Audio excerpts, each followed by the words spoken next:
Greetings and salutations. Welcome to episode 110 of Ref the District. I'm Nathan Barry. That's Trev, and that's the Stoner. And guys, I don't know how other teams survive the offseason. It's got to be boring for them.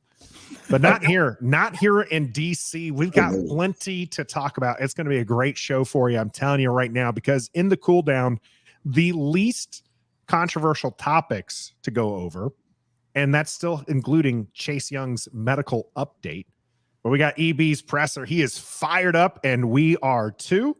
And also, how? QB1 or not QB1? Is he a starter or not a starter? All that's going to happen in the cool down for the game today. Well, we're going to be going over those roster moves and coach moves. Washington hired a bunch of coaches, some on the offensive side of the ball, some on the defensive side of the ball. We are going to be talking about those. We'll also talk about those roster moves, Wentz, McCain being cut, Daron Payne being tagged, what that means, and what are the ways forward for that. And here in the now newly branded, newly sponsored warm-up, the Don't Sleep warm-up, we're going to be talking about the ownership updates in that NFLPA survey. Don't Sleep Energy. Got everything you need right there. If you head out to don'tsleep.com, use the code REFTHEDISTRICT, and you'll get 10% off your entire order. Energy drinks are great, sugar-free, or you can get the sugar included, or you can get some of this nice swag that we got behind us right now. Don't Sleep Energy. All right, gentlemen. What up? It started off this week with some sports stuff, and then it quickly derailed into Dan Snyderdom. Oh, Lord, can we not get away from this man soon enough? It's coming. It is. It is going to happen. And I believe that a lot because of what, like, there was a will he, won't he for this particular, it was like, is Dan Snyder actually going to sail? There started becoming reports that he wasn't looking like he was going to sail, right? And then now we're seeing like other things that he is going to sell. And then now we're down to two owners. We're going to talk about a lot of this. The first thing I want to talk about is from the 27th, which just a few days ago. The Washington Post, of course, owned by Jeff Bezos, puts out an article with some information that Daniel Snyder is demanding NFL and the owners kind of give him amnesty from any future legal liability if he sells. And if they don't do that, then he's willing to sue them. And not sell. And like hold on to the team and kind of holding the team hostage. What do you make of this? It's an entirely crazy situation. However, I personally don't think it's really too much out of the ordinary when you get to these big billion-dollar corporations going through the sale process. It's negotiation. It's legal wrangling back and forth. So I don't think it's that big of a deal. But even if he gets some sort of amnesty or indemnification or whatever they call it, right? Even if he gets that, I didn't even want to try that word. From the NFL, that doesn't preclude him from getting busted from the government, the federal or state or district government, whatever. So I think it's just a whole lot of back and forth. Is Bezos going to come in later? Is he going to come in now? Is he even going to sell to Bezos? Are they going to give him amnesty, all this stuff? It's just a whole lot of stuff that's getting out into the open. I don't think it's that big of a deal. Trev, Stoner says not that big of a deal. I mean, there was no less than 4 articles that I could count over the last 3 days. Right. Really 2 days. There's the 27th and 28th that a lot of this information came out. What do you make of it? If it's not a big deal, why are we seeing so many articles on it? I think it's a big deal in the sense of, new ownership and how the sale goes. Because for one, I don't know how any of that language goes because I'm used to Facebook yard sale. So I can sell you a bookcase for $100. But when it comes to selling billion-dollar businesses, I have no clue. So like, I don't know what the process is selling a team, a professional sports team. So like Stoner said, maybe this is negotiation, maybe this and that. But also the reason why you're seeing so many articles is because the Washington Commanders, it's Dan Snyder. If one article comes out, it's going to be 3 or 4 more to back that one up, because that's how it's been ever since he's bought the team and he started getting in trouble with it. So of course it's going to be a lot of articles. But yeah, I don't understand pretty much what this whole process is, but it sounds like it's pretty important. I just want Dan to sell it. I don't care at this point who comes in. Yeah. But also to be shared, to be fair, I don't know, I couldn't think of the word fair, but to be fair, you're only talking about the article on Monday that came out concerning the amnesty of any legal issues. There was a lot more. This is after not that. Right. After. Okay. I'm just making sure. There's certainly a lot more, but and so you're saying it's not a big deal about the amnesty thing. Right. Okay. That's the part I'm saying is not a big deal. Overall, stuff overall, yesterday, big deal. Big deal. And the stuff yesterday that Stoner's referring to is the ESPN article, right? That brings up a $55 million loan. Yes. That is right now in the middle of a federal probe. That's right. And one of the things that comes out of this, and I'm going to see if I can't bring it up. There's a couple great lines from this article on ESPN from Don Vadanata Jr. One of them was 3 billionaires, not a few whistleblowers, alleged to the NFL arbitrator that their partner had possibly committed bank fraud. This is jail time type of fraud. That line right there was just like, wow. And by the way, he did commit bank fraud if what they are reporting is accurate. Yes. Okay, because at the time when this loan came about, which was in the 2018 timeframe, okay, Dan Snyder took out a $55 million loan, line of credit, whatever you want to call it, with the backing of the Commanders. You know, you can't just go into a bank. You and I can't go into the bank and say, hey, I want a $2 million loan. Well, they're going to say, well, we need some sort of something to back this up. We need $2 million worth of property that you own or whatever. In case this falls through, we got somewhere to go to get that money. Yeah. So he used the Washington Commanders to be his backing for this $55 million loan. Well, he only owns 60% of the franchise. So Bank of America said, well, we can do that, but we need the agreement of your entire board, right? Dan didn't do that. He didn't get the agreement. That's one thing if you don't do that. But he told, or he signed to the Bank of America to say, I got permission from the rest of the board. He did get Roger Goodell to sign on that too. That, my friends, is bank fraud. Whew. That's why the FBI is involved. That's why the IRS is involved. So that's where I think he's going to get in his trouble, is if he has signed documents that says, I got permission from the board, and the board says they didn't even know about it until they started looking deeper into his finances in 2020. And, oh, by the way, way down here, $55 million loan. Wait, what? Whoa, what's going on here? So that's what's going to get him in a lot of trouble. If I were Dan, that's what I would be worried about.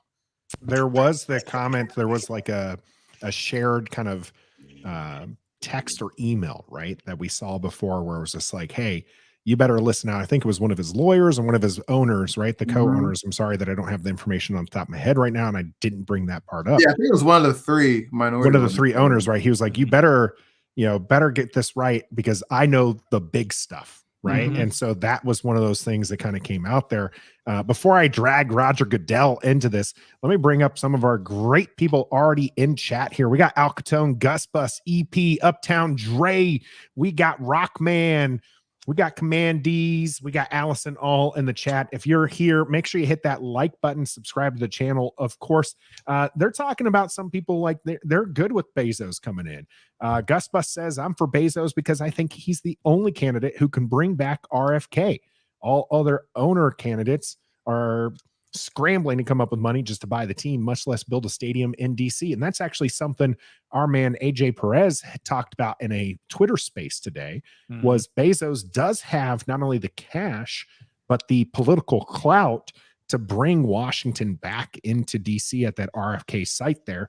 Rockman believing that they're going to force Dan out, which is something that has come up. We'll be talking about that in a little bit. Alcatone wants to make this like the Green Bay Packers. Alcatone, I got $5. Let's see what we can do. Okay, you and me, man. We're gonna make this world turn here. Whoa there now, dear future owner. $3 beers on Sundays. That'll never happen. No, you'd be lucky to get $3 waters. Yeah, you'll run out of beer. Even if Bezos, you got to get Costco to buy it out so you can get some $1.50 hot dogs there. Yeah. Roger Goodell is kind of implicated in that loan process. Sure. With that, where he did sign off on the loan. Not only that, but the NFL has been pretty big about not giving, not really leaning into Dan Snyder and not doing, now the team came out and they gave their typical statement where this is lies and, this is not true at all. But what do you think, Trev, about, maybe Roger Goodell is kind of in trouble here too, which is why he's been protecting Snyder this entire time. Oh yeah, because Snyder is low-key his boss. Goodell gets paid by the owners, and so he works for the owners. It's his job to protect him, right? Yeah, it's his job to protect them, not only for his job, but for his job. Yeah. So I mean, if he signed it, guilty by association, dog. Like, it is what it is. You got to go down. Dan Snyder goes down too. Sorry, just the way I feel about it. There's no doubt that in that thing I brought up from Al Capone, that little chat there that says all the owners are thugs, 100 billion%. Oh yeah. All of the owners, they do everything that they can to protect each other, to boost the value of their own organization. So how do you do that? You got to all protect each other and everything. They're all doing all kinds of shady stuff, just enough out of the eyes of the law in order to get away with it. You don't get $1 billion without, cutting a few corners and making a few shady deals, which is why you also don't cross them, right? Like the fact that he may or may not allegedly, right at this point, committed this bank fraud against 3 other individuals who are, again, these are billionaire owners. They're not going to let that slide. Yeah, and those 3 billionaire owners, minority owners, former minority owners, they're not clean in all of this either. They took a payoff to go away and shut up. When they allowed Dan Snyder, when the NFL allowed Dan Snyder to buy them off, that just shut them all up. And I'm sure they can't go back now and try and get Dan in trouble with the owners. I'm sure there's some sort of legal procedures that they went through, documents that says we can't go after them. Yeah. They gave them a ton of money to just go away and shut up. And that's basically what they've done, right? You don't hear from them. Has anybody kind of heard from them lately, other than being, sources in articles that are written? No, they got paid off, and they're not cleaning this either. No, they're more than likely not clean. Nobody's clean. But I do think that these, and this is tinfoil hat. I know, Stoner, you might have the conspiracy music there for us. But I think that there's a lot to this when it comes to everything. I do think those minority owners are trying to be a part of the force that shoves, Dan Snyder out. I feel like maybe they felt crossed, and now they're trying to get back at him. Yeah, maybe. There is growing. AJ Perez pushed out an article on the 28th of February that there is a growing momentum within the owners of Dan's future as an owner. So he might be able to sell. And again, tinfoil hat here. There was a lot of posturing last week that we saw when it came to, is Jeff Bezos not allowed? Is Jeff Bezos, is allowed to bet? And it seemed like everything was being pushed to kind of drive up the cost of what it would take to purchase. Now we're seeing the backlash of that, where it's just like, no, you don't have the upper hand to raise the cost of this. This is why you're going to sell for less than what you sought, which was north of $7 billion, if we remember. What do you Trev, am I crazy for putting on the tinfoil hat there? No, that's what we do. We're tinfoil podcast. We're all about conspiracies, and I'm here for all of it. So it is a ton of a ton of conspiracy, or that's business. They're doing whatever they $1 billion can. business, yeah. Dan is doing whatever he can to jack up the price even more. If you think about the difference between 6 billion and 7 billion, to you and I, that doesn't seem like a lot. But $1 billion is an incredible amount of money. Mm-hmm. Okay. And I always go back to I go back to that whole, have you guys ever seen that, the difference between 1 million and 1 billion? Mm-hmm. Oh, you know, like ridiculous. Yeah. 1 million is, if you do it in seconds, to get to 1 million seconds, that's like 31 days. Okay. To get 1 million seconds is like 31 days. Okay. 1 billion seconds is like 22 years. That's wild. You know what I mean? That's how big a difference is. So 6 billion to 7 billion is a huge amount of money. And he's trying to get there. That's what Dan's trying to do. Yeah. I think this is all negotiating posture, all that. Yeah. People don't really quite understand just how much $1 billion is compared to $1 million. $1 million for any one of us three would set us up very well. You know, maybe not for life, but very well. $1 billion, and our children's children don't have to worry about money. Nah. Another way of looking at it is, if you earn $50,000 a year to eventually earn $1 million, again, it's like 20 years. You would earn $1 million. Well, to get to $1 billion, it's like 22,000 years to get to $1 billion. That's how long it would take earning 50,000. So there's a huge difference. And the point is that for us to look at the difference between 6 billion and 7 billion is, we can't fathom it. It's one digit. You're like, yeah, what are we talking about here? But for them, it's a huge amount to try and get that value up. And he's doing everything he can to do it. And the other guys are coming in later. Like you said, the three minorities are coming in, swooping in a little bit and trying to say, well, this is what Dan was doing. And I don't think a lot of it was illegal, right? His $10 million salary that he was paying himself, the $4.5 million to put a fat head on his personal plane. He called it advertising. Yeah. Right. Yeah. What is the lavish parties that he was had? He was writing all that off against the business, right? Mm-hmm. Without the other owner's consent. Yes. He was doing that. Yes. But that's what they do. That's what billionaires do. Yeah. That's how you get $1 billion. Yeah, that's how you get $1 billion. Ask your guy who used to be president. Ask him how much he paid in taxes, and he brags zero. One of the things here, we're going to quickly pivot off of that. One of the things here is Tommy T says his debt is why he wants more. It's being reported right now that Dan Snyder may be $1 billion in debt. No problem. Give me seven of those, $7 billion. What's $1 billion in terms of being in debt? Yeah. So I don't think it's that big of a deal, but yes, he needs a lot of money to be able to pay off. He does need, and the sale of the team is one of those things that's important. Now, one of the things that's driving down the cost of this, besides all the allegations and kind of, taking the ball out of Dan Snyder's hands, is stuff like what was posted today, which was the NFLPA, the Players Association, posted a survey that ranked the 32 teams, and Washington ended up with an F-. Yeah, right. They are 32 out of 32. F- overall. Overall. Okay. Travel operations F-, locker room F-, athletic training room F-, treatment of families F, nutritional offerings D+, athletic training staff D, weight room C+, strength and conditioning coaches, they got an A. Yeah, you got an A there. That's probably the most surprising part to me.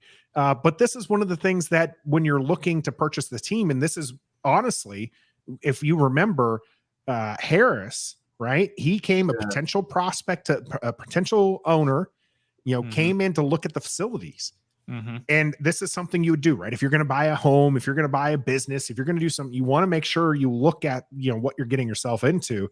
And even though, the 6 to 7 billion, it's a lot of money, and maybe not a lot of money to these guys. But if you're putting down 7 billion and you have to put another $1 billion into the Facilities renovations into facilities, you got to think they're going to have to put down several $100 billion for a stadium deal. FedEx is on the tail end of its lifespan there. So now they're going to have to put down money on that.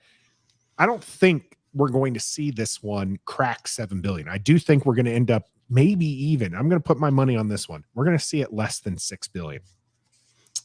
Well, again, you can kind of fudge those numbers, because if you have like the value of the stadium or even the value of a future stadium, you can say it's worth a little bit more. Sure. But I think it's going to be closer to 7 billion myself.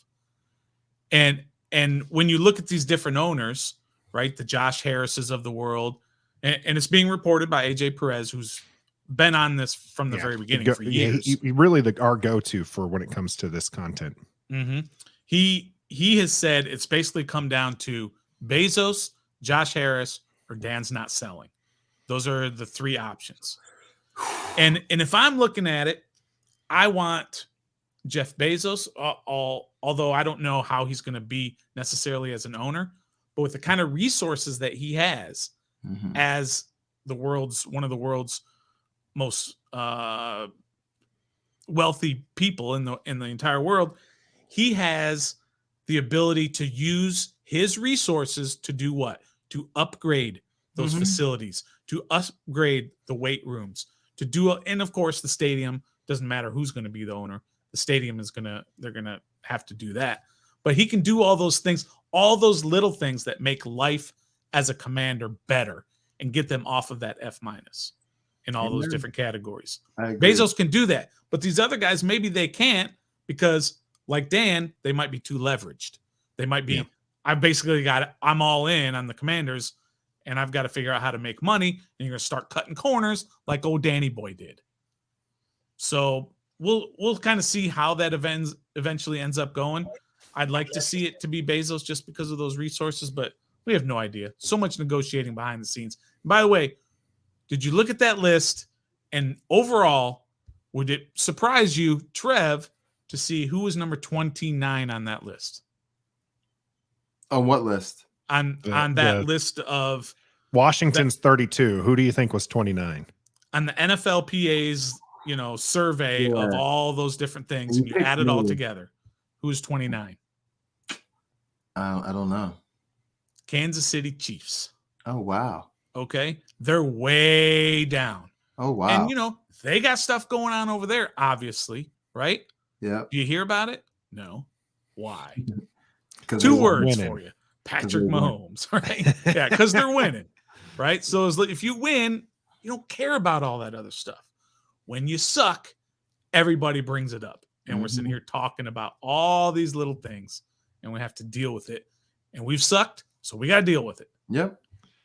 Yeah, it's unfortunate that we have to warm up with this kind of conversation about this when there's football to be had, some football moves being made, football happening in Indianapolis. We'll be talking about all the combine stuff next week. But this week, coming up here right on the game, we're going to be talking about the roster moves and the football coaches that are coming in here to Washington, joining EB, Ron Rivera, and Jack Del Rio. All that's coming up here on the game. The game is brought to you by Pacers Running Stores. Pacers has 5 stores in Northern Virginia and DC. For the best running footwear, apparel, and gear, just stop by or schedule a virtual fitting with the best running experts in the business. Pacers Running exists to help as many people as possible through running. For every run, it's Pacers Running.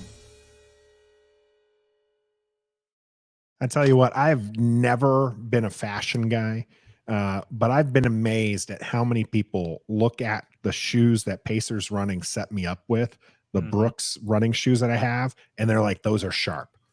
Those are like the best running shoes ever.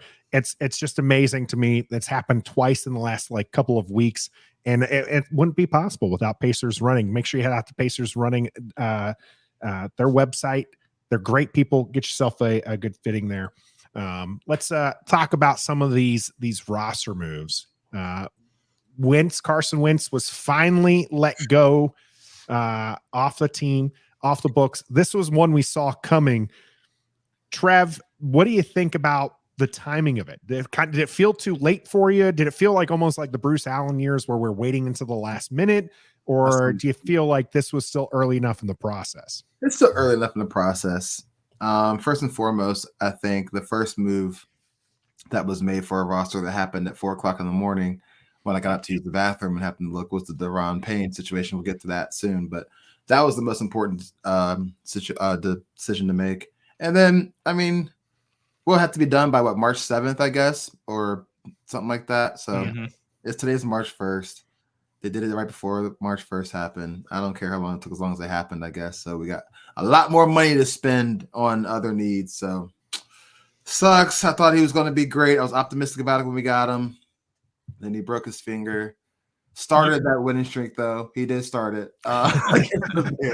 Yeah, Trev's going to hold on to that one about as much as Stoner holds on to the New York Giants being frauds. Yes, we do see you, Authentic, in the chat.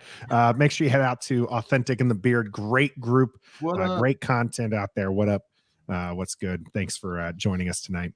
Are you going to hold on to that $10 that you owe me for saying Carson Wentz was going to be on the roster next year? I mean, he could still come back as a. That's true. I will. He's not wrong. You're not wrong. He can still come back. I tell you what, I'll offer you a buyout. $8.64. So you can pay me $8.64 now. Yeah. Nope. Or you can wait and end up losing anyway, and you have to pay me the full 10. We'll see what happens. I'm not doing $8.64. For $1.40, I think I'd probably wait too. It was. It was a long time coming, right, Stoner? This wasn't anything to be surprised about. In fact, it barely moved the needle when it came to things. Now, for us, it was national news. It was, it was front page on ESPN.com. It was, their bottom line. It was, breaking news. It was, it was a big deal for everybody else, but for us, everybody knew it was going to happen. And that's kind of gets back to that whole thing where I always talk about how, things that happen around here, we seem like it only happens to us, but that's just because we're more plugged in. Yeah. Right. When it happens other places, it's not that big of a deal, or it's a bigger deal than it is to us here because we're plugged in already. And I don't think it's a wrap for Wentz either. Why? Authentic saying it's a wrap for Wentz. He's probably going to land somewhere. He's going to land somewhere. Yeah, he's going to get himself another chance. There's just too many QB needy teams. He's not going to get the like $30 million he had before. Obviously, $28 million last year for Washington. But none of that's on the books for Washington, which is the best part. Free, this is where the cap opened up significantly for Washington. They also made another move that was a little bit of a shock to some Washington fans, but it did free up, $4 million there, and that was the cutting of Bobby McCain. Yeah. Did that come to a shock to either one of you? It did to me a little bit. Not to the point where I'm still dwelling about it today, but I didn't see that coming. You never heard any rumblings about it or anything like that. It was just out of left field, like, oh yeah, by the way, Bobby McCain, you're gone. Yeah. He was a nice vocal leader in the locker room. He was kind of productive, making a switch from free safety to a slot corner, which is very hard to do in the NFL, but he seemed to handle it pretty well. But he wasn't a world beater at that position. It's not like we're losing somebody huge on defense, mainly a locker room voice and a leader on the defense, but we're losing rather than his play.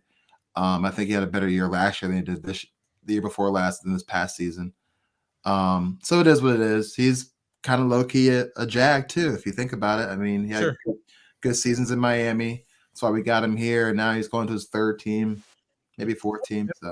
Hybrid player, kind of like a safety and the slot corner. I think they want a dedicated slot corner, right? They have two good young safeties. That being said, Bob McCain, not exactly old either. He is 29 years old. Stoner, I think, liked Bobby McCain. Am I wrong? I did. I liked, like Trevor was saying, I liked how he kind of stepped into a new role and thrived at it. He wasn't, he wasn't getting killed out there. But the emergence of cheaper, younger draft picks, Butler, Forrest, Curl, at that safety position made him kind of expendable.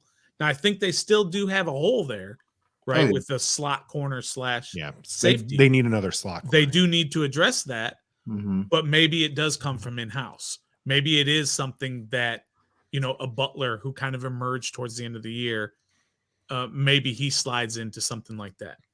Okay, and you have Curl and Forrest back deep. Maybe they saw enough at the end of the year that Jack Del Rio said, look, he can go because Butler really emerged. Yeah. Or they're just going to address it in the draft or free whatever. They saw that, like Trev said, he's kind of a jag, and at $4 million, we can go cheaper there. Yeah.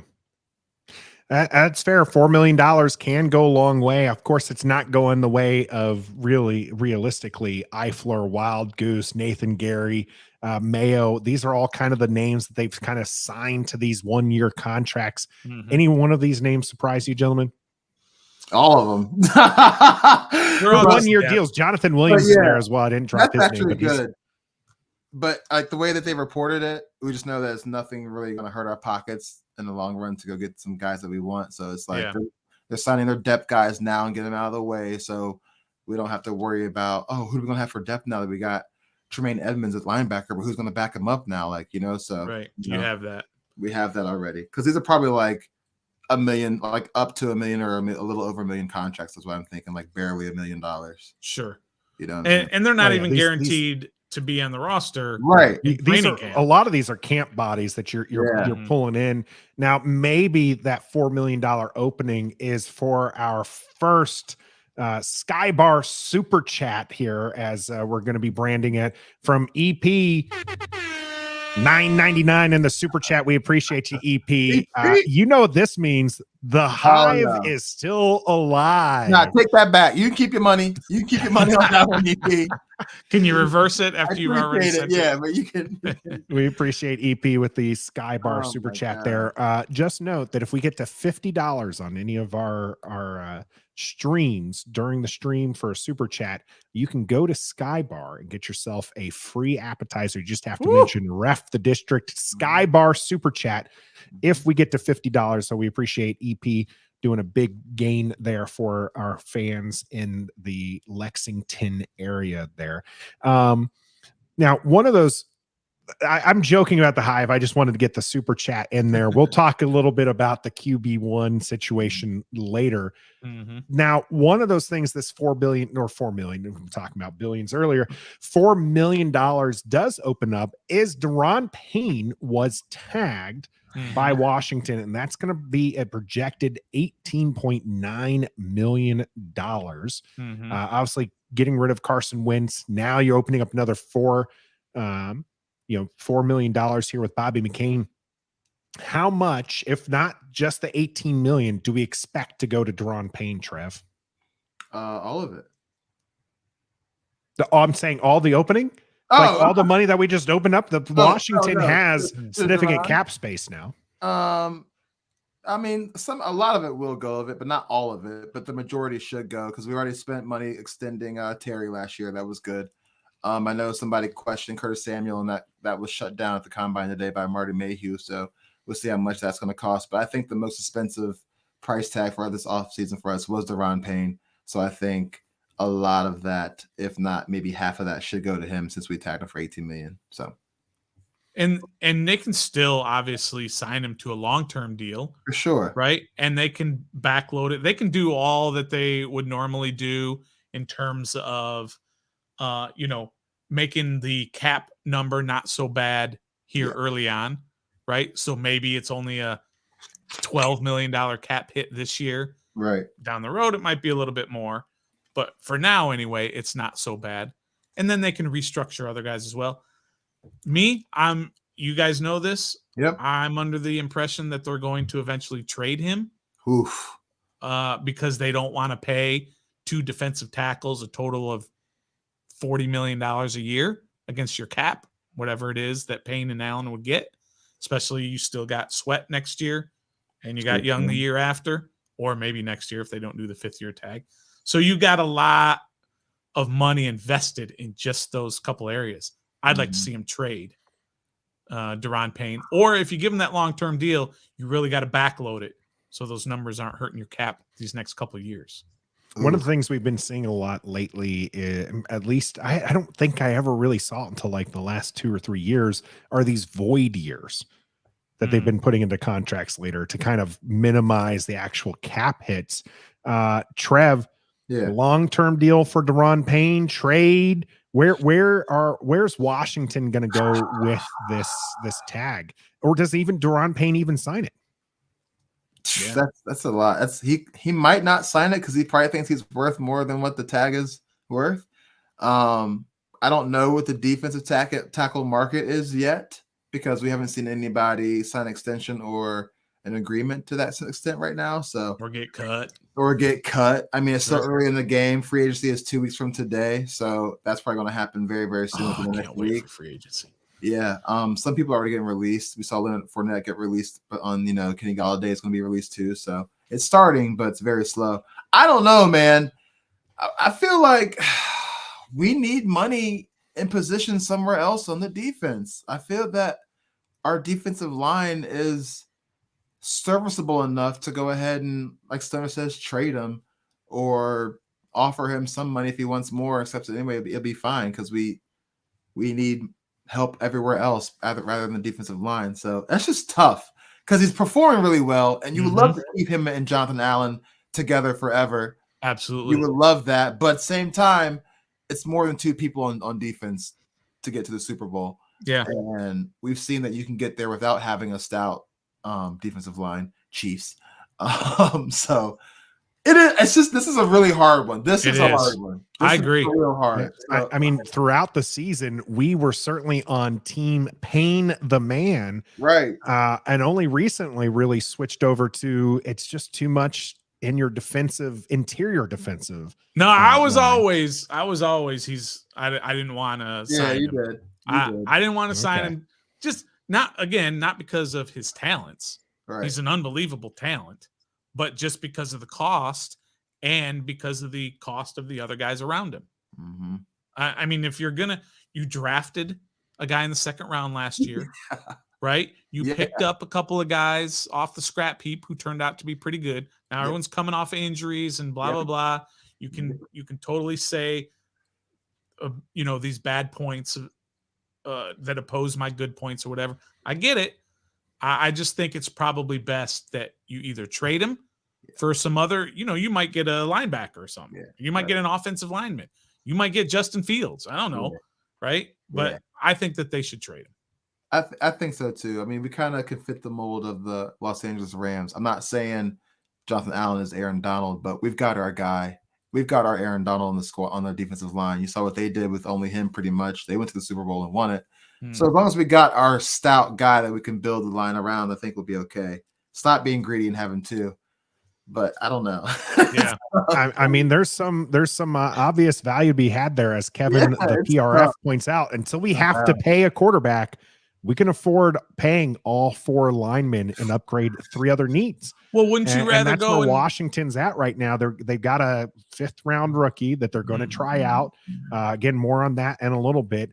Or if they end up having to draft a QB next year, again, that pushes that big paycheck out the way. And speaking about big paychecks, it's our 2nd super chat of the night. We appreciate our man here, Al Catone. Yep.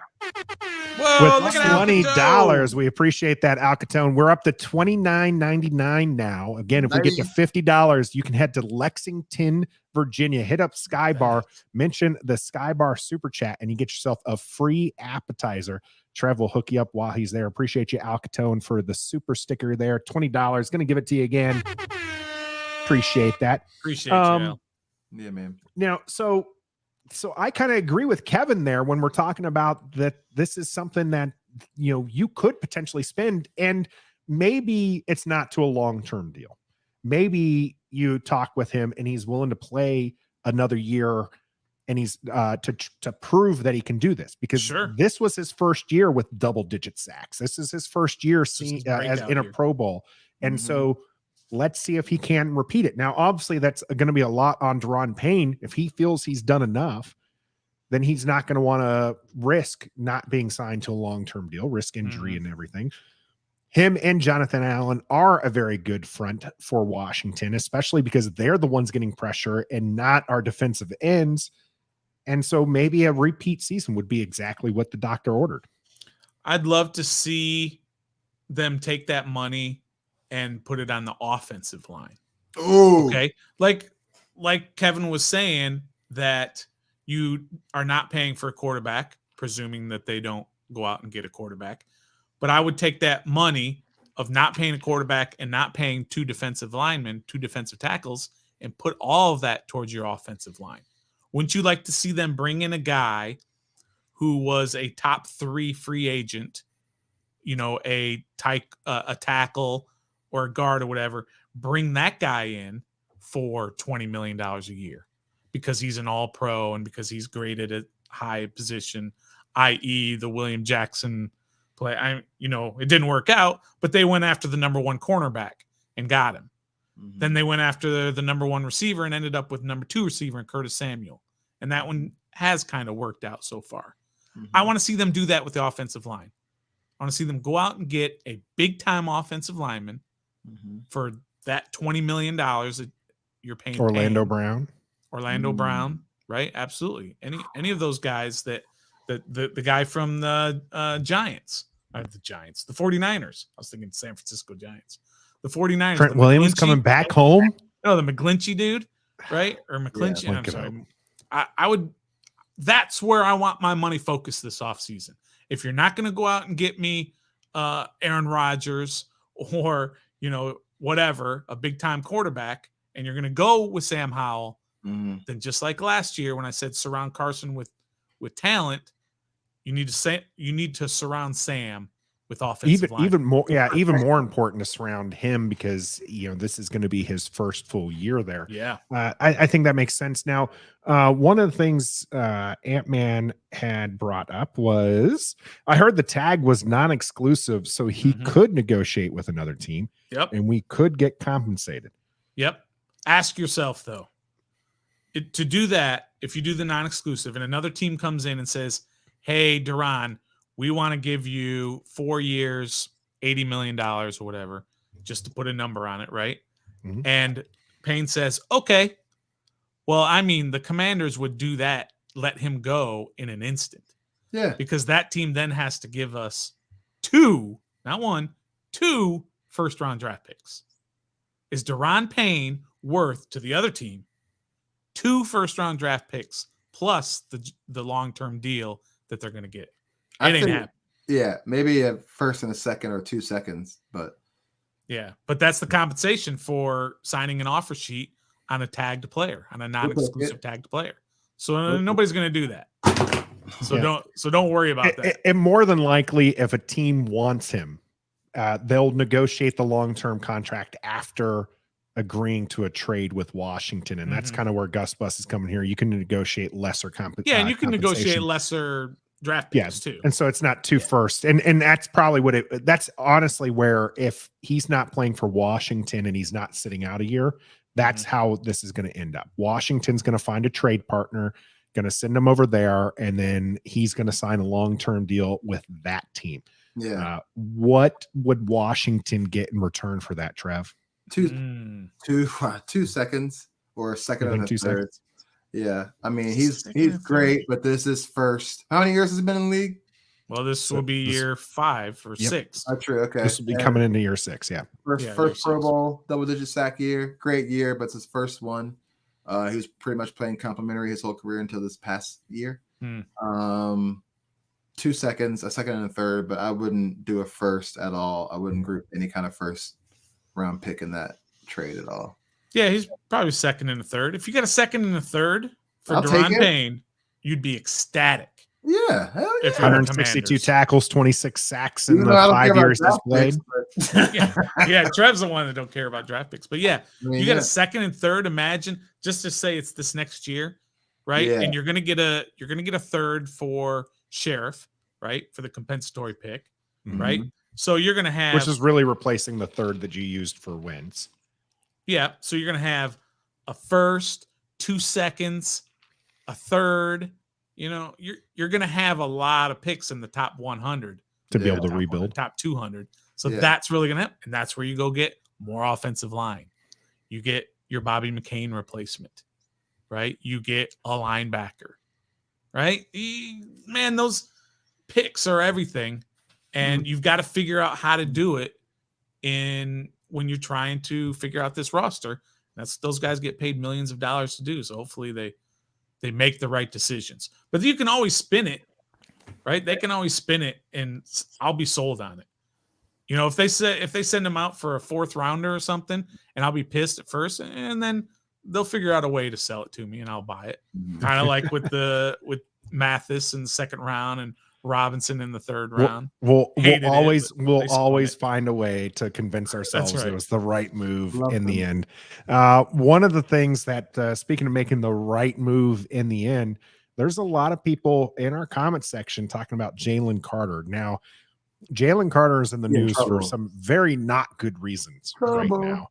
Mhm. And so some people are kind of seeing this as a Tunsil, kind of slide. This was Jalen yeah, Carter was like supposed to I be a get top 5 pick, and now he's being brought up in charges and very serious allegations going on that I'm not going to touch on because I haven't read too much on that today because I've been very, very busy reading up on all this other Washington Dan content that Snyder. we've been seeing. Yeah. What do you guys think about maybe drafting Daron Payne's replacement? We did. Second year in a row. No, we're not doing that. No, we're not doing That's that. 16. No, we're not doing that. Go get you a cornerback. This is a guy who has top 5 talent. I don't care. No, we're not doing that. We went and did that last year. We're not doing it again this year just for the chance of it repeating. Now we got 2 quote unquote defensive tackle studs on the bench. And we have to go get somebody in free agency who's old as dirt because that's how Jack Del Rio is. And now we're stuck with Jonathan Allen, Montez Sweat, Chase Young, and Davlin Tomlinson or like a Ndamukong Suh or Linval Joseph right there and like somebody on their last. No, don't do it. Use 16 to go get your cornerback, a linebacker, or draft up and get somebody else or draft it away, but do not repeat from last year. Don't do it. Don't Trev, do it. if Jalen Carter is there at 16, I am not doing it, bro. I am not a doing it. billion%. I'm not doing it. I don't Nope, care not if doing it. I already signed Payne to a long-term deal. I'm cutting Jonathan Allen, and I'm taking. I'm not really. That's way. That's Yeah, I Too crossed the far. line. Don't That's do it. too I far, went too Stoner. far. But you know what I'm saying. I Don't mean, do it. Jalen Carter He's not going to be there at is 16. a dude. He's right. not going to be there at 16. He's not going to be. I'm just saying, if he was, heck yeah, I'm taking him. Jalen Nah. Carter, are you kidding me? No, that I'm not dude's a kidding you. difference maker. How? Everybody said the same thing about Trey Walker last year. And what happened to him? What Trey did he do? Walker was. What did he do? Trey Walker for the Jaguars? Yeah, exactly. Yeah, Trey Walker was He was pretty darn good. Darn good. He was darn good last year. I thought you were going to go a different route, and that was going to be Chase Young, but that's going to be a conversation for a little bit Young later. 11.5 sacks his first year, guys. Come on. He was a stud. He won Rookie of the Year. Hello. Yeah. Well, where was what was his name again already from the Jaguars? Exactly Where- my Trayvon point. Walker. That's my point exactly right there. That's exactly my point right I think there. I bet you, without I even looking, I What? bet you he was top 5 for defensive rookie of the year. I bet you he was. You can look it up. Yeah, But yeah, Authentic's man, agreeing with us there. Trout saying Jalen Carter's not going to make it past the 6th pick. It looks well, like he's definitely David not. here is trying to get Authentic riled up with QB Daniel Nah. Jones signing. We have a whole video on Danny Dimes there and what we think about him, David. So you should definitely check that one out. Playing for Where those we fraudulent specifically Jets. asked Authentic what what his thoughts were on Daniel Jones coming to Washington. Whoa there now here. Payne and Allen are staples in the defense, but if we don't get a stud linebacker behind them, we're going to struggle. Disagree. Whoa there now. What are you talking about? We have David Mayo re-signed. We have Nathan Gary re-signed. These aren't studly enough players for you? Yeah, and plus those two guys, the Mayo and Davis, were there last year, and this was a top 10 defense. We didn't struggle last year. So if you just bring get the band back together again, you shouldn't struggle because you got the same guys. Do you want an upgrade at linebacker? 100%. Go get you one in free agency. Don't draft one because there's no good stud ones in the draft. And all right, we're not going to go with Jemin Davis, a no-name, and another and Milo Eifler. We're not doing that. John Bostic. Go get you. You're right. They're definitely not. They're going to finally address that position. All right, where was Trayvon or Traylon? Yeah, Trey Walker. Trey Walker. Yeah. How much you want to put on this bet? I'm not, because you got the answer. You're cheating. As I'd say, he looks all too happy right now to be given this one. Trev has some really bad Sauce Gardner was number one. All right, well, he won. Well deserved. Aiden Hutchinson number 2. Mm-hmm. Tariq Woolen, cornerback from Seattle. Good one. Kayvon Thibodeau was number 4. All right. Overrated. Yeah. No offense, Authentic. I know you're still watching here. No, a lot of offense, Authentic. The guy had like 4 sacks. Yeah, one was against us. I think football. 2 were against us. Okay. In one game. Number 5 was Jalen Petre, defensive back from Houston, who picked off Dak, I think, twice. Mm-hmm. And then that was one of the safeties I wanted. Sam Williams from the Cowboys, number 6. Wow. That's all it has. So and that's it. Your So boy he Trey wasn't even Walker. Nah, I told you he wasn't that great. We beat him the first game of the season. He did look good. He actually he was a difference maker in that game. Yeah. Now, wasn't. He was. Now we've talked about some of the players here, and it's fair. We're going to find out which players are coming where and which, who we're going to have and where we're going to go. Now, oh God, don't get us started on the pressure. I know. I believe in pressures. Authentic. These two, not so much. They don't.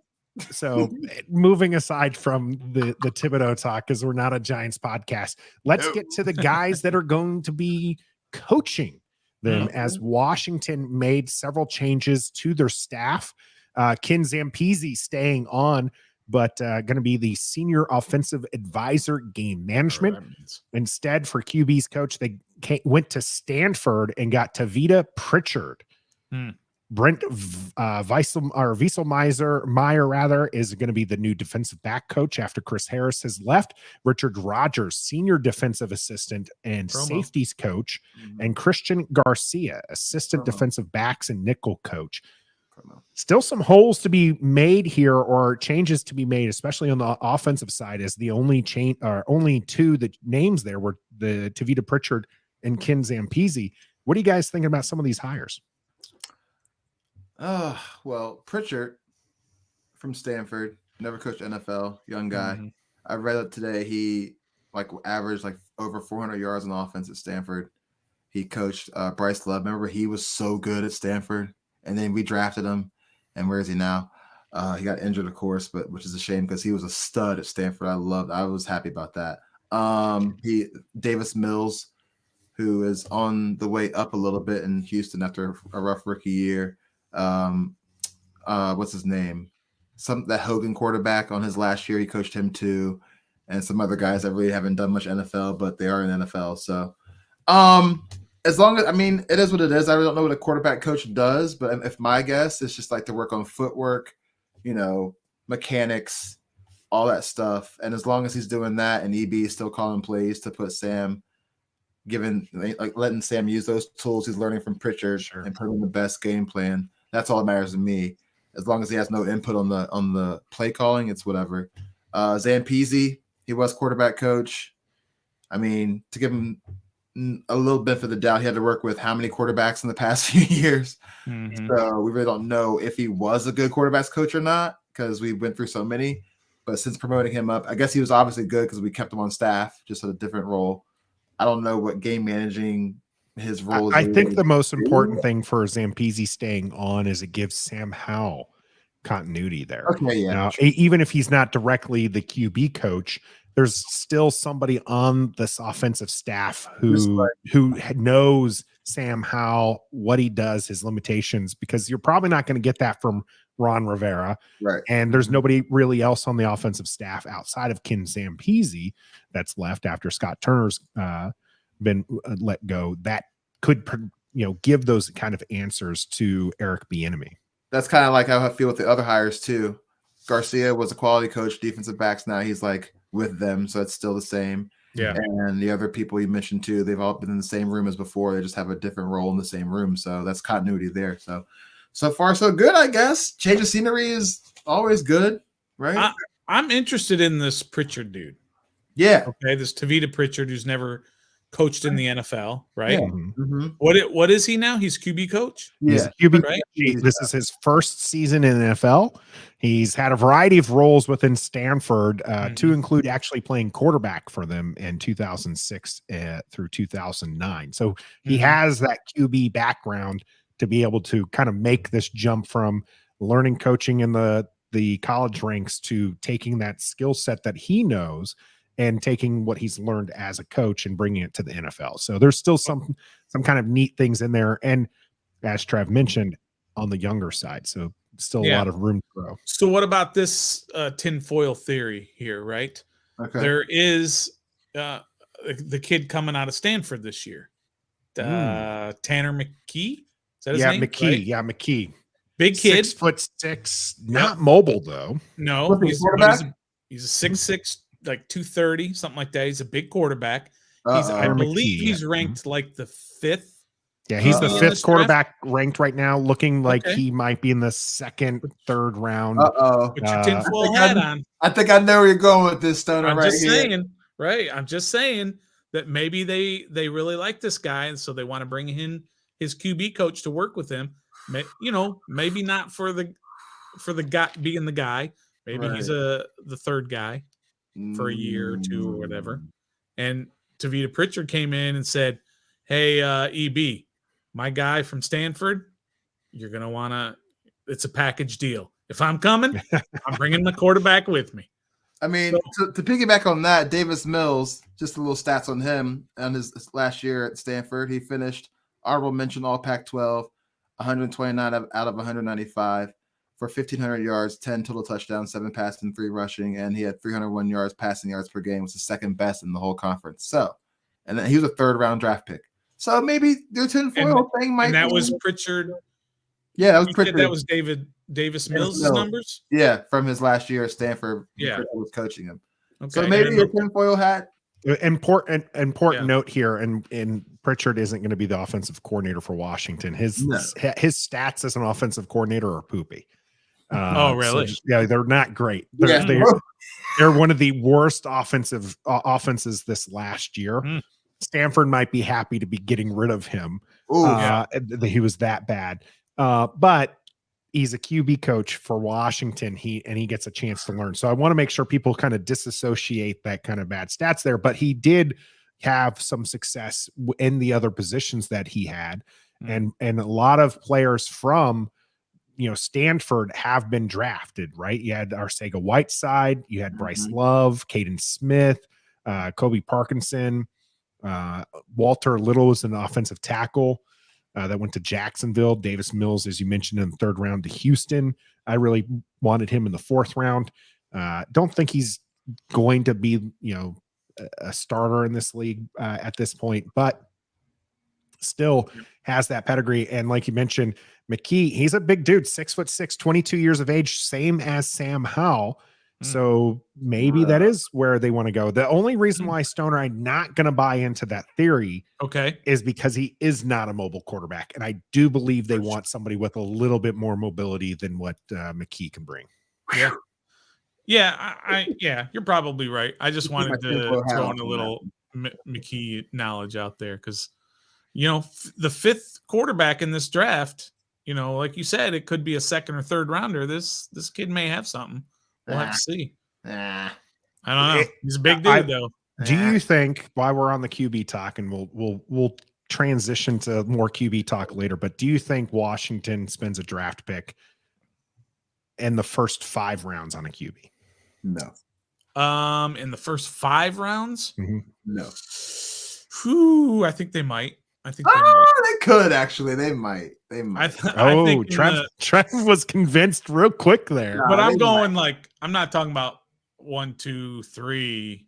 Like you Sam know, Howell, 5th round. Right. Something like that. Just, they don't, I guess maybe they do have a third guy. Do they have, what's his name? Yeah, they Jake got Fromm. Fromm. They got Fromm to be their third guy. Yeah. Well, But, and the rules might be changing next year for quarterbacks, right? They're proposing to change to have a third quarterback dressed for the game yes. and not count against the roster. Return to teams that with 4 rule, by the way. quarterbacks. Yeah. So you may see 4 quarterbacks on some teams, and so maybe you have Fromm and McKee or whatever. We'll see.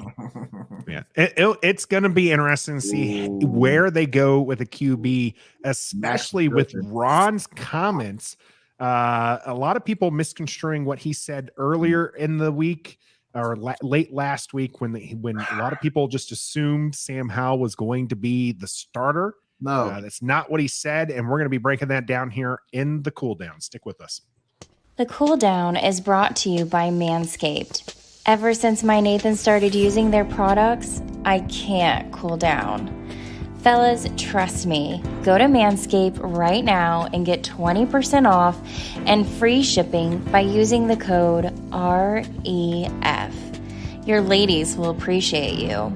Now back to Trev, Stoner, and my Manscaped man, Nathan.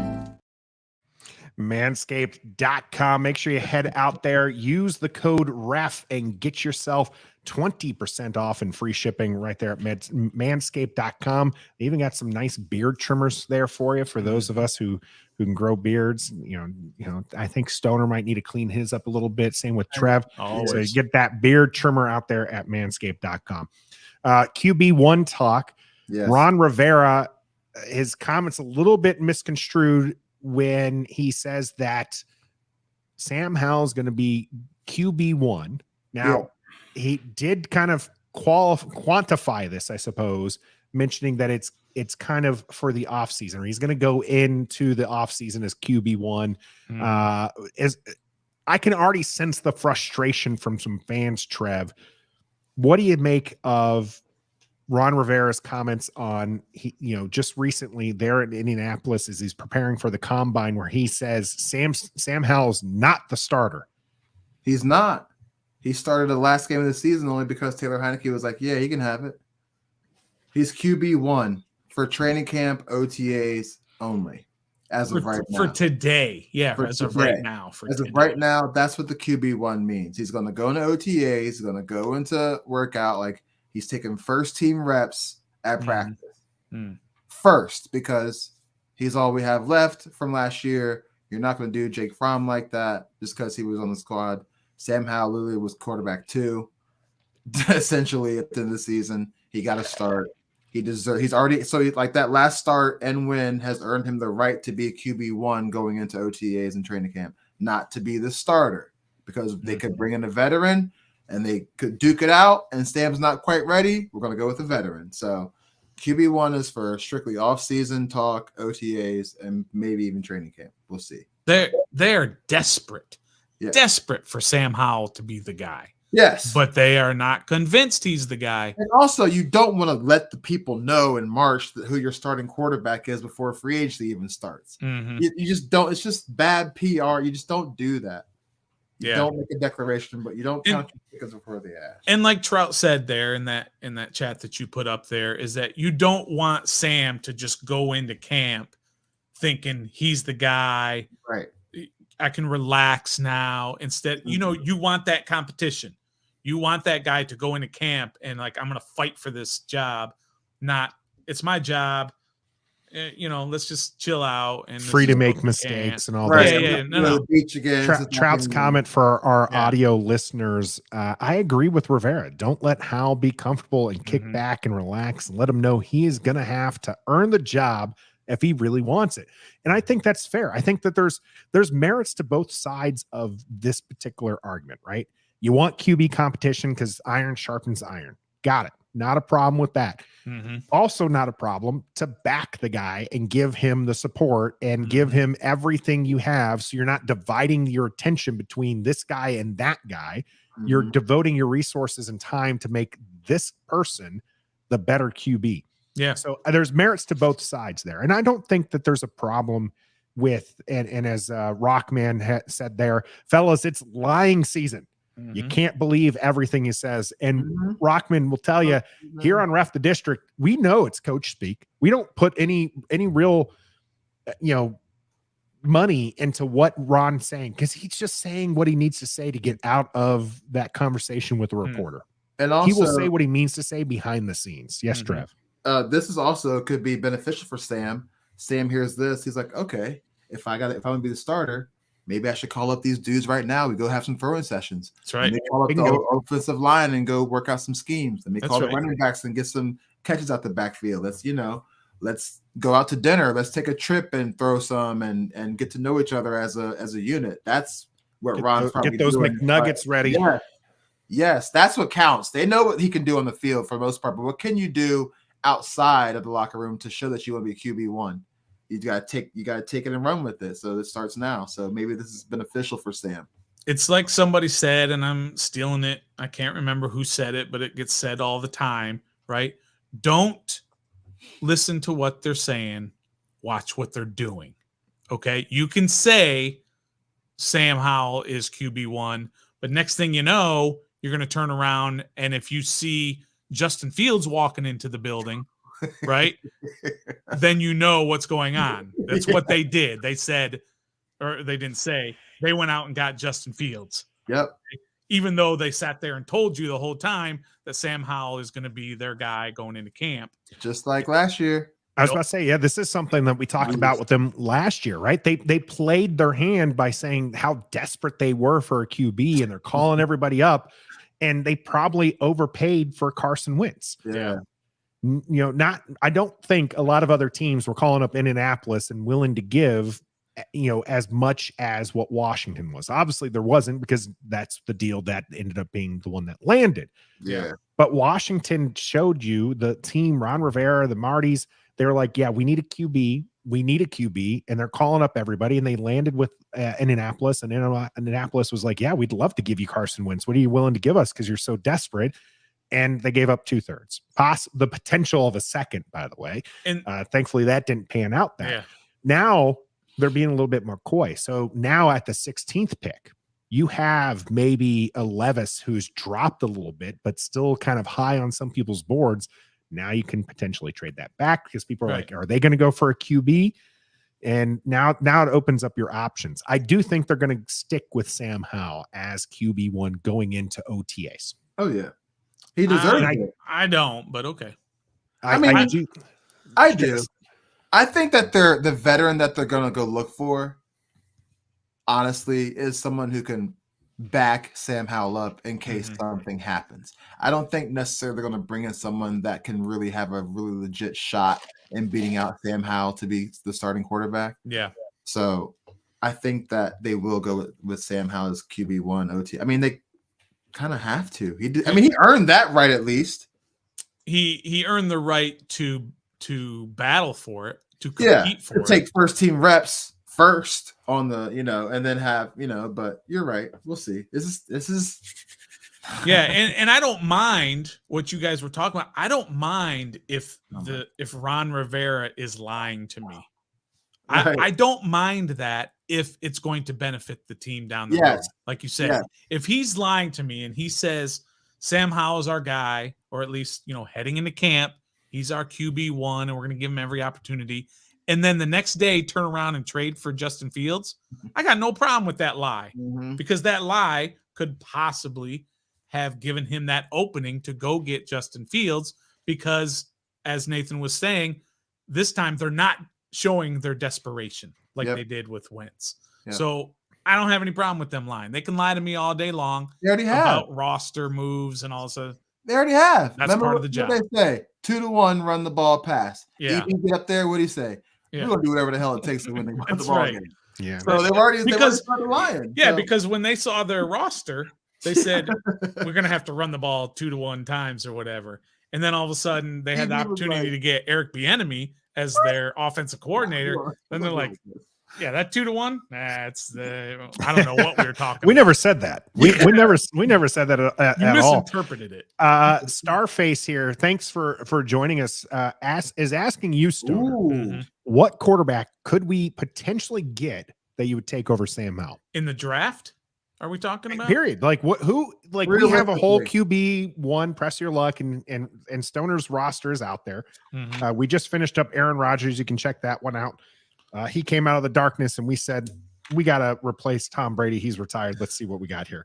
So there's a QB1 list, but realistic. That's just like your dream list. Realistically, what QBs are out there, draft or free agents, that you think can overtake Sam Howell? I think probably realistically, would be Justin Fields. Because Chicago can be lying to everybody and say, we're not trading Justin Fields. We're going to probably trade this number 1 pick because people are going to want to move up and get a quarterback, but we got ours. If they're lying, go get Justin Fields. That's what I would do.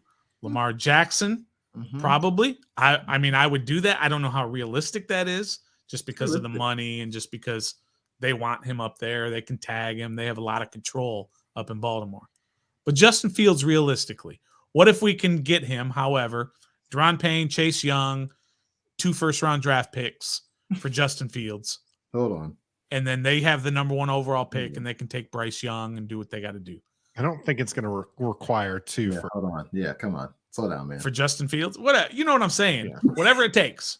Whatever it takes to get the deal done. Realistically, I would love for Justin Fields to walk in here and be QB1 over Sam Howell. I would love that. And I think that's fairly realistic. I got one. I'm not a fan of it, and I guess the word is that we're not even entertaining it as an organization. But Derek Carr would come in here and beat out Sam Howell. I hate it, Nathan. Oh, he would. I'm with you.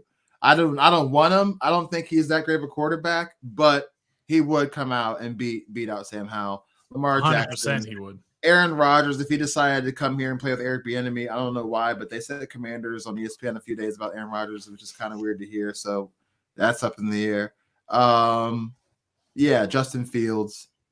But I'm back in an Authentics good grace. But like outside of that tier, I'm not putting Gardner Minshew. I'm not putting Cooper Rush. I'm not putting Taylor Heineke. I'm not Teddy Bridgewater. Like all the backup good quarterbacks that are available. Yeah, they can't beat out Sam Howell. So realistically, it has to be an Aaron Rodgers type, like you said, or Justin Fields or Lamar Jackson. So I think that you guys are kind of going, I think, a little bit in the non-realistic side. I don't think Justin Fields is gonna get traded.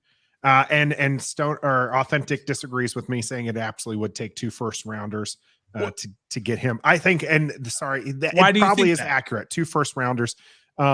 I think that in the scenario presented, Stoner, was like a sign and trade. We give them Daron Payne some players, and I don't think players on top of 2 firsts is what it would take. I think that would giving them Daron Payne and like a first and maybe like a 3rd or 4th or something would be kind of in the realm. If you don't trade them Daron Payne, then it's going to take a couple firsts because that's a QB that's premium assets there. But then again, it might not be worth it to give up for if there's a whole lot of stuff in there, and we can get in that to a little different time. We actually talked about Justin Fields, and so you can hear my thoughts on him. I'm pretty high on him as well. That one, though, I think is a little bit unrealistic. Lamar Jackson is unrealistic. Baltimore's going to tag him. Baltimore, if nothing else, Baltimore does the transition tag because somebody else who is going to give him $250 million guaranteed is also going to give up 2 first-round picks for him, right? Like we just talked about with that. So not realistic for Washington. What if we get a new owner and he wants to pay him that? What if who? If we get a new owner by that time and he want to pay him that. I don't know that's going to be in time for that, but Lamar Jackson, you guys know, Lamar Jackson, Justin Fields would be guaranteed excitement here in DC. I would like them. But realistic QBs, you're looking more like a Jimmy G, who is a free agent. That's somebody who I think can beat Sam Howell. Oh, Jimmy G would crush Sam Howell. So you got Geno Smith, who's more than likely going to get re-signed with Seattle. That's Yeah. somebody who would, if not completely just beat Sam Howell in a QB1 competition, would at least really push him to the limits. Mm-hmm. And then after that, I'm not really seeing anyone here. Daniel Jones, Nope. Baker Mayfield probably gives him some competition, but Nah. wouldn't be a clear beat. It's like the same quarterback. They're very, very similar in that regard. You got none of the else are moving the needle. Carr is somebody who would beat him. Don't want him here.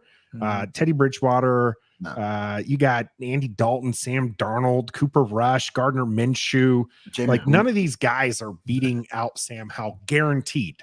Right. I'm not saying it's not going to be a competition, Right. but none of these guys are guaranteed outside of, like I said, maybe a Geno Smith, Jimmy G, that are reasonable kind of targets there. I like Jimmy G. That'd be. I wouldn't mind that at all. Yeah, but he's not going to count. I don't think anybody's going to pay Jimmy G $25 million a year. Not this year. He's a free agent, right? Isn't Yeah. Jimmy G a total free Yep. agent? Yeah. He's not getting $25 million. Now he might get 20. 15 if he's going to be a starter somewhere. You know, if But he's you going to pay him go to 20? Carolina and be a starter, or even like a Arizona for starter for most of the year while Kyler recovers, something like that. You know, or even Houston. Did you pay him right? 20? Would I pay him 20 here? No. Yeah. There is a value to having Sam Howell go through the development as a QB. And I think paying a retread too much money, I wouldn't do. But What if about- you can get a guy like a Fields on a smaller contract, or a guy who's already established like Lamar at big money, that's different. What about a Mitchell Trubisky? Could he No. beat out Sam Howell? If he Seriously. beat out- Rumors are he is going to get cut from Pittsburgh, Yeah, but I he do gone. believe you it's bring him in looking for like competition? I would.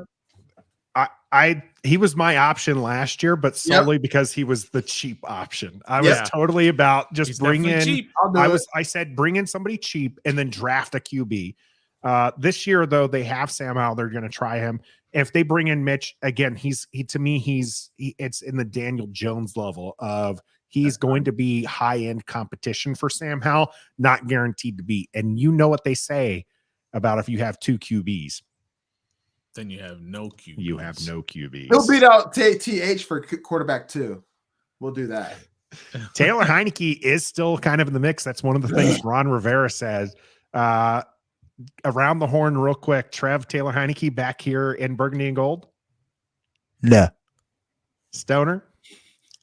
No. No, it's not going to happen. I'm sleeping on the couch tonight, guys. It's we know, and she even gave us $9.99 in the super chat, and we're still going. No Heineke here No, for man. us in Washington. Just It's over. No, It's over. And for Stoner, and the reason why, because Stoner said this on many episodes before, as soon as Sam Howell has a 2-pick interception and a sack fumble game, they're gonna be doing Heineke. As soon as Sam goes down, Heineke. I mean, we've witnessed it all before. Like, we already know what he is. He ain't gonna do nothing out of this world to get us where we need to go, because he can't do it. He's had numerous chances to do it, and he can't do it. So, nice story, great kid. He gone. Go get paid somewhere else. I don't want my backup quarterback to go on a podcast and be like, "Yeah, I want to start, but being a backup is probably the best job in America, so I'm cool." Like, I don't want that. He's not wrong, but I mean, that is yeah, the but I don't mentality want that. Stoner had Don't against say us. that. Yeah. Say it to me, but don't Yeah. say it out loud. Or Trev, I don't want the coaches to come to me and say, you're going to start the last game of the year. And then I'm going to say, nah, let somebody else do it. I don't need to prove anything anymore. Just let him do it. I could go out there, maybe have a great game, and then somebody's going to pay me $15 million a year. But nah, Right. I'll just I'm be a going to backup let my for 5-3-1 record speak for itself. Speaking Buy for people's days. himself right now is another Sky Bar chat here. Starface in with $1.99. Hey, what up, Starface? That brings us over $30. Again, if we get to $50, you can head to Lexington, Virginia, get yourself a free app here. Starface asking with $1.99. Stoner, why don't you like Sam? You're Yeah. low on him. I'm low on him. Are you not a howler? I'm definitely not a howler. All right, good night. But I can get behind the organization going all in on him this year and trying to develop him if they believe in him. So I can do that. I will get 100% behind him, but I'm not a believer in him. We have, like you've been saying, Nathan, we have a video series. You can go to our YouTube page and check it out. Sam Howell was one of our first one. I think he was our first one in that series, and you can see all of our opinions on him. But basically, he's got all the tools. I get it. He's got legs. He's got heart. He's a good hard worker. He's humble. He's got everything you want. But what he doesn't have is he hasn't proved to anybody that he can do the job. And there's a billion quarterbacks out there that have everything that he has in terms of measurables. And they're not starters in the NFL either. And coaches from all the coaches have sat there and watched every bit of his tape in college and everything and said he's not worth a first-round pick or a second-round pick or a third-round pick or a fourth-round pick. EB had him graded high last year. That's fine. Okay, the Chiefs didn't take him. Because why? They had Pat Mahomes. Why would they do that? Okay, well, you need a backup. They need a backup this year, by the way. They need one now. Chad Henne's 120 years old, and he gone. So they needed one. But no, that's why I hope I'm proven wrong. I hope you're right, Will Diggs. I hope he proves me wrong. The laugh for our audio listeners, Will Diggs here. I hope he proves you wrong, you jerk. Hey, that's what I am. That's hilarious. Metaphor stoner. The jerk store called. They're running out of you.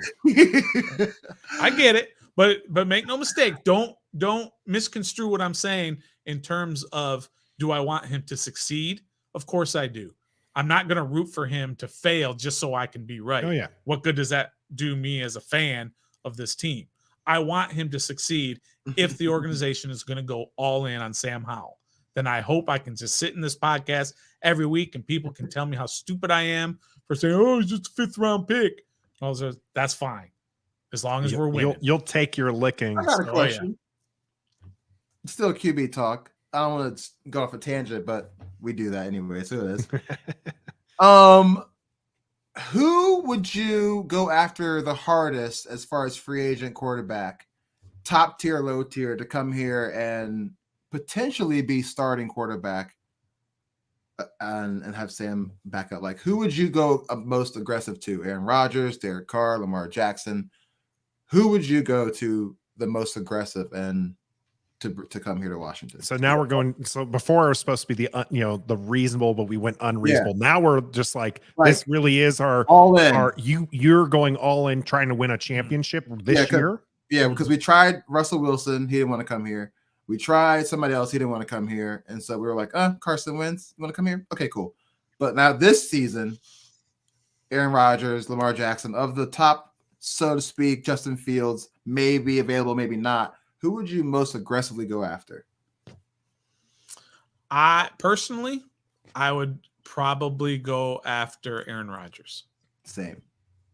I mean, Aaron Rodgers, again, we had a whole video about how just dropped just yesterday. Yep, just yesterday. Yeah, I mean, he's a proven winner in terms of regular season. He's only won one championship. Whatever. Okay, he's probably the most talented quarterback. Before we get to Patrick Mahomes, the most talented quarterback to ever play the game. I would put him and probably Dan Marino as the most talented quarterbacks that I can rank, right? Why wouldn't you want him on your team? And he's durable. He finishes the season every year. Yeah, he plays, and they usually, not this year, they usually win double-digit games. Mm-hmm. They're in the playoffs. They're making that run.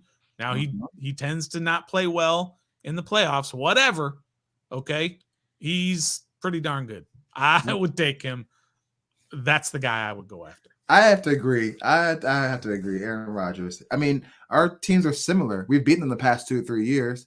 They have good receivers, good quarterback, good running backs, mediocre defense, and they win double-digit games. So just plug him in here to our system. We have weapons on offense. We have a decent enough defense.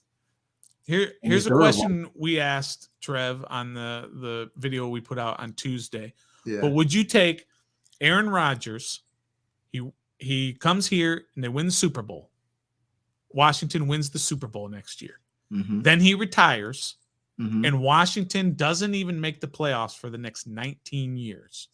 Would you take that, or would you take Washington making the playoffs every year for 20 years, but never winning the Super Bowl? Oh my God. You know, That's the hypothetical. Because I was alive and I saw the Super Bowl. I was old enough to remember it. But also, I've been alive long enough we haven't been in the playoffs for like 30 years. Right. So going there consistently and not winning, I would be okay with that. Now, it might get old by like year 7. Definitely get old. We can't get past like the Buffalo Bills. We can't get over this hump. Right. Would Taking you over rather the be the hump. Bills, or They're would you always there. rather I want to be be the Bills. I want to be the Bills. who's won one in the last 20 years? Who's won one Super Bowl and it hasn't been very good in the last 20 years? Bears. Maybe the Bears. The Bears won one in 85. They haven't won one since, Colts right? beat the Bears 13-9 Bear- that 1 year. Bears is a good one. Yeah. Would you rather be the Bears, or would you rather be the Bills? And Bears went on like we're talking now almost 40 years. It's been 38 Bills, years bro. since they've won the Super Bowl. We're only Right. saying 19 years of Give me the bad luck. Bills. Because consistency is key. Really? No. I mean, I'd Gus take the Bus is Bears going with every you. time. Rather be consistent. Starface on the other side of that Super Bowl. It's all about the Super Bowl. that's tough. That's a Trout, good I would want the question, Bills so- as well. Yeah. Give me But, let's be the Bills. Man, at the end of every year, you're so close and you're just so disappointed. Can I year ask a after year favor after year. in this Yeah. hypothetical? Yeah. If Washington wins the Super Bowl and is just stinky for 19 years, Mhm. can we make sure none of our division rivals win the Super Bowl in those 19 years? Nope. Because sorry. then it's an easy pick. Nope. Take the Super Philly- Bowl. We Philly can gets a suck for 19 couple. years. None of our division How about rivals win a this? Super Bowl. How about this? Philly might get a couple, Giants might get a couple, but Dallas doesn't get any either. That's fine. Right? Dallas good with doesn't get that. any.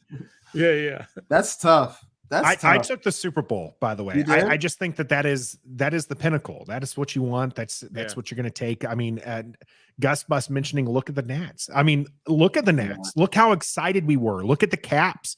You know, when these teams won their championships, just how much joy and elation. Yeah, Mhm. they're on the downhill slide with when you're talking about the Caps are sellers this year. The Nationals look Worst team. just goodness gracious awful. That's Like you're tough. trying to get excited about these young players who probably aren't going to be playing, peak baseball for another 3-4 years, but you got the championship. I literally have just about 5 feet to the left of me, the article from the Stars and Stripes, because I was stationed overseas at the time, of the Nationals winning the championship. But you wouldn't. It's just different. It is, but you It wouldn't. is. You wouldn't want to be like, oh, we made the playoffs this year. Oh, we're gonna make the playoffs next year. We're gonna make the playoffs again. Like you. Yeah, but you're not going to win it all. You get comfortable, but look how happy the Bills fans and how happy that like before the Chiefs were winning, the Chiefs fans were. Like, yeah, that's fun, but that happened like once. Now you got to go through 19 more years of memories instead of like making more and always being there. You always have a chance of getting there. You might okay. So to go on that question, you win the Super Bowl. Mhm. Would you rather do that or go to the playoffs? I'd rather do that because you have a chance of getting to the Super Bowl but not winning it. You could play in it all the time, but maybe not win it. I'd be happy with that. And Rather about than 1 in 19 years. in 20 years, no one's going to remember Philly losing the Super Bowl. They're going to remember Kansas City won the Super Bowl. And Starface says this as well. You'll be forgotten if you're the only if you only win playoff games. The Bills is a great footnote of the 80s and late 80s and early 90s. They're a great footnote. 4 Super Bowl losses in a row. You know what they are, That's an Trev? amazing thing. The Bills are losers. What if we're the Chiefs and we make it to 5 straight NFC championships and then win 2 Super Tell me Bowls this. out of that? Tell me this, Trev. Who did the Bears beat in 85? I was born in 87, so I have no idea. I remember. Who they the beat, Stoner? Patriots. The Patriots. Patriots. Yep, and they had Steve Grogan at quarterback, I believe. No one. he wore that. He wore a neck brace, Trev. Hall The of Fame. quarterback wore a neck brace. Oh my God. Yeah. That's Glad I how wasn't old born school.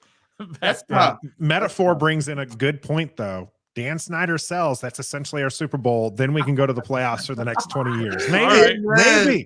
Maybe We'll take that. one of those players to take us to the promised land is Chase Young, who went and got himself checked up on by Dr. James Andrews. This was recent weeks, sometime over the last couple of weeks, got positive feedback. And this is according to Nikki J here about his recovery and knee surgery. What do you guys make of this? This is a good thing for Chase Young, and they're talking about the 5th-year option. Won't they? Where do you guys stand on Chase Young now that we've heard this good news from Dr. James Andrews? I'm ready. You ready? You ready for a breakout? Yeah, but I'm not going to pull the RG3 and say all in for week 1. I'm not going to jinx that. But it's good that they're still reporting on his progress of his injury rather than keeping him in the dark and him posting training videos. And you're like, oh, he looks great. Yeah. But then they hold him out for 4 weeks. So I like this. That shows that they really probably want to do this 5th-year option because they're, showing so much concern about his recovery and stuff. They want him to be a part of that because he was the face of the franchise his rookie year. And now Terry McLaurin is kind of taking that over. But he's still a face. So, yeah, I love it. Keep reporting. Keep doing it. Let us know what's going on with Chase because we all want him here. I mean, we do. What would you do? Again, another hypothetical. What would you do if he comes into camp and they put him on the pup for camp? On camp? Yeah. In training camp. I mean, that's... Or no, not training camp. Not OTAs. OTAs. Well, OTAs, those are... You don't have to have a pup designation or whatever. But yeah, let's just say training camp. He comes in, they put him on. They can take him off, I believe, at any time in training camp. Yeah, as long as it's before the season, before a certain point of the season. Would you be okay with Chase Young coming in 18 months after his injury and still being on the pup list? Yeah. I mean, we did the same thing with Curtis Samuel, and now look what he did after all that time. He's talking about restructuring his contract or at least consider him a weapon now. So that's another Ferrari. I mean, same thing. You spent all that money on Curtis Samuel, and you waited pretty much a whole season to get him going. You drafted Chase Young number 2 overall. His knee surgery was more than just ACL. It's pretty much the whole daggone leg. It's training camp. He played a little bit last year, so we know what he's capable of. Yeah, we want to see the progress, but he's a Ferrari, and if you want to keep him for that 5th-year option or for longer, you don't want to rush him back too quickly. That's a long time. But what if they don't sign him, or give him that 5th-year option, and then he comes in? And the 5th-year option, I think, has to be decided well before he can be on the pup. Yeah, so it's got to be decided fairly well. That means they signed it. Then, if he's going to be on the pup, that means we got to. I know. So maybe if they do sign him to the 5th-year option, I'm okay with the pup. Yeah, maybe, but look, I'm down on Chase, man. You're really down because he got hurt, and that drives me crazy. Stoner's been down on him since that second season, and he didn't perform before getting injured. I've been trying to be very patient with Chase, and I still think that there's still a lot there for him to show, and I do want a quiet off season from him. I want him to go into this season hungry, and I want him to be successful and prove to people he is the player we saw with flashing in his rookie season, the one who won Defensive Rookie of the Year. Yes, that's if he, however, starts the year on the pup. Like week 1 or training camp for you, Nathan, since you said start the year. I would say even training camp. I would say even training camp. If he starts just the season, training camp and everything on the pup, I shift gears a little bit and become very, very doubtful that he is ever going to pan out for Washington. Now, I've long said on this channel here, he is clowny to me. Like, he is somebody who is going to be good. He's never going to make. I don't think, I can't say never because we don't know what we're going to get out of him. I don't think he's going to live up to the generational, talent that he was billed as. Right. I just feel like if he were going to, then he would have already been doing that and then got injured and have to come back from the injury. I.e. Bosa's. Both Yes. of the Boses Bosa's were already they have on that. neither one of them have ever finished a full season. Have No, they? I'm just talking about how they were already showing that full talent before their injury. Chase. The only difference was Chase did it his rookie year, and his second year he really didn't. Yeah. It was cut Well, in half. It was cut in half, though. Now, Half. if he had 2 full years and then had his injury, I would start to think like Nathan, like maybe it's not panning out. But the guy's played a season and a half, and he's 10 years old. Yeah, and you don't say that he's not panning out. I mean, because Clowney, I don't think. I mean, I guess you can say Clowney didn't pan out with Houston, but Clowney's having himself a fine NFL career. And I think Chase Young will, if he starts the season, OTAs, training camps, or whatever on the pup, I think he can still have a successful NFL season. But I just don't see it ending up being with Washington. I think he's going to go somewhere else. He's going to perform well enough for somebody else, but he will be the second guy, right? If you look at where Clowney's gone after his time where he was drafted by Houston, he's been the second guy. Even in Houston, he was only going to be the second guy to J.J. Watt. Yeah. Chase Young was supposed to be the first guy. He was supposed to be that generational talent. And I still think we're going to see good things from him. I think that I want to put this out here. He's not going to start the year on the pup. No, not season. Training camp, not the not season, even training camp. not even training camp. He's not starting. He's not starting on the pup. If he does, that's going to be a massive story. It is, that he's on, and that's why I'm saying I would have to change gears a little bit and start to wonder what are we going to see out of him. But I don't think he's going to start there, and I do think we're going to see good things. And good things doesn't mean double-digit sacks to me, by the way. You know, good things. I know everyone's going to expect it. Everyone's going to want it. Everyone's going to be clamoring for it. If he ends up the year with 7 sacks and you know, God forbid you guys hate me for this, a lot of QB pressures, right? I'm good with that. I'm not paying him a lot of money past his 5th year, but I'm good with that. I'm not good with that. I'm not good with that for the number 2 overall pick. I'm good with that for Chase Young. Our defensive was already end. used. Like we already passed that. Right. You're 3 years invested. You've invested so much capital into that pick, and now you're getting a good year with 7 sacks and a bunch of pressures. Stop it. No, that's not what. Stop. You passed on guys that could be producing more for your team.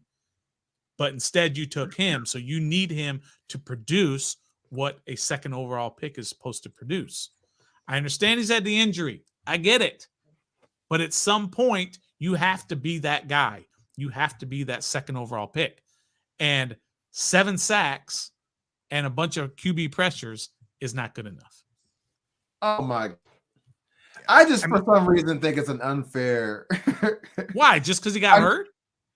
Yeah, because he hasn't even played that long to go ahead and say that he can't. He could still be that generational talent. The man's injury was really, really severe, guys. It wasn't just like he tore his ACL or broke his leg and came. Like, it was really bad. And so he was picked number 2 for a reason. I know you guys compare Bosa's, but like, yeah, they're good when they're healthy, but when they're not healthy, they don't finish seasons. Yeah. So. They're defensive player of the year. This is my last chance. Well, yeah, but he was rookie of the year. Rookie of the year his first year. Yeah, I like Chase. I'm high on Chase. I'm ready to get rid of him already after 1 year of play, pretty much. No, I'm saying this coming year. You're already 2. That's what I'm saying. You don't even want him right now. Well, I want him to do well. But if he does what he did his 2nd year, coming off of a bad injury, no, I'm talking about his 2nd year. Yeah. Okay. If he plays that way this year, then you got to kick him to the curb. He didn't even play a whole year. Yeah. Yeah, but in the 9 games, it was not. It was not great. Injury He's aside, 2 years removed from the injury. That was also with Sam Mills. That wasn't with what's his name? Coach I don't give a shits about. I think that's fair. As Ant-Man points out here, our edge are taught to stop the run on the way to the QB. They don't. Every they don't edge go is hunting. taught to do that. Stoner. It's not particular to Washington. They're not going hunting. Coach Z got Daron Payne a Pro Bowl. Just saying. Did he, or was Daron Payne a darn good player? He's Daron motivated Payne is a darn by good money. player. It could be Before both. that, he It didn't get the could Pro Bowl? be both. He's kidding me? he's in a contract year. I could have coached him to a Pro Bowl. No, you couldn't. Well, you know what I do? I get out there on What? practice. I say, "Go get the effing quarterback." No. Okay, and No. he'd be like, "Let's go," and he'd go get the It's quarterback. all Coach Z, and you know, and Ryan Yeah, Kerrigan no, too, no, and it is Coach not. K. It is not at all. Man alive. We got the whole team here fired up, and I love to see it. Make sure that you get there and like and subscribe. Yeah, hit I that just like checked button. the- Why I is it just so checked the low? numbers. We're Yeah, a little oh. low on that. You got to make sure you get out there and hit that like button. And speaking of fired up, we got EB's press conference that happened last Thursday. So just after our Wednesday show where we talked with Mark about what to expect from EB, and we were all pretty excited after that conversation. Mm. And then the presser happened, and I'm pretty sure Stoner has to call in a contractor because he has ran through every wall in his house. Oh yeah, Stoner, EB, Eric Bieiemy, yeah. offensive coordinator for Washington. Where are we going? Yeah, that's a big deal. And Metaphor said, I'm down on everybody in burgundy and gold. That's not true. I'm way up on Eric Bieniemy. I didn't think they had a chance in heck to bring Bieniemy in here because I didn't see what the upside was for him. Again, you can spin that any way you want. I still don't think it's the right move for him, but whatever. He's here, and he makes you want to run through a wall just by him talking. You had guys showing up. Did you see that conversation he had with Terry McLaurin? Oh, Yes. love it. I mean, that's the sort of thing. That's why we love this sport and that we love our team, is because we want to see guys have that connection and then take that connection out onto the field and win football games. And so I think he can bring that to this team. So I loved the press conference. I loved everything he had to say.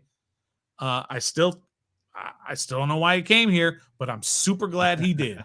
I'm super excited that he's the new OC here. Yeah, Trev. Oh man, I had to go back and rewatch that press conference a few times after watching it live. Side note: the stream, it was so laggy, it was so shoddy. They need to fix that. Little rough brutal. on that one. But It just to was see all the players that showed up for not a head coach, an Right. offensive coordinator, Right. that speaks volumes. And I know you have to get up there and say the right things at a press conference, but when you heard him talk, you heard it like come from the heart. Like Mm-hmm. Stoner says, I don't know why he came here. I don't either, but he knows why. Apparently, he's been watching us ever since Sam Howell was coming up into the draft, apparently. Yeah. And we played against them, and we were competitive. That 131-17 game, I think we were competitive for the first half. He's been following our team. He knows our offensive weapons. He knows our defense. He's got continuity with Mayhew and Rivera already. So, like, I don't know why he came here, but he put all those negative narratives to bed that were out there about him, about, you should be a head coach. Why are you taking this job? Well, yeah, but maybe he doesn't fit somebody's style. Like, I mean, I know it's the whole race thing is a thing, but I'm looking past that. Maybe he doesn't fit their scheme. Maybe he doesn't fit their culture. Maybe he doesn't fit what they're looking to go to in the next 5 years. Like, maybe he doesn't. I mean, there's obviously a reason. And then he took this job because he knows it's probably the only path he can get to be a head coach if he wants to be a head coach. Maybe he doesn't want to be a head coach. I mean, he had a whole bunch of interviews previously, but this past season he had one, and that's with the Colts. So there's something there outside of race, in my opinion. But I'm fired up that he's here. He's going to do wonders. You saw the turnout. The players are excited. I mean, some players that we thought might leave might end up staying, like Logan Thomas. Apparently he loves the tight end room. I mean, they might just be saying that for smoke, but you never know. I'm fired up. He seems like he knows what he wants to do with the offense. Whenever you heard Scott Turner talk, he sounded kind of clueless, sounded basic. We're going to do what's best for Taylor. EB is fired up, speaking in third person.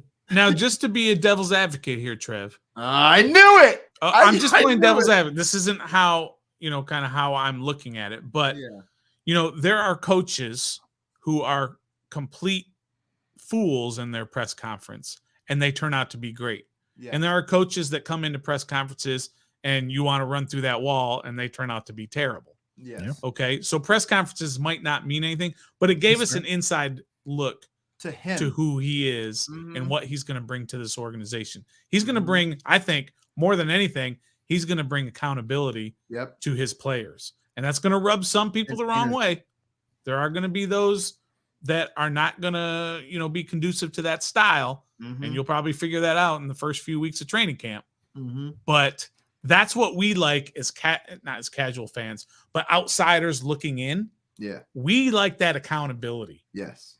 because we always feel like if that was me, I would bench Carson Wentz week 2 for moping around, after an interception. Yeah. I'm going to hold him accountable. No, you don't really do that. Mhm. But you would think that Eric Bieniemy is that kind of guy.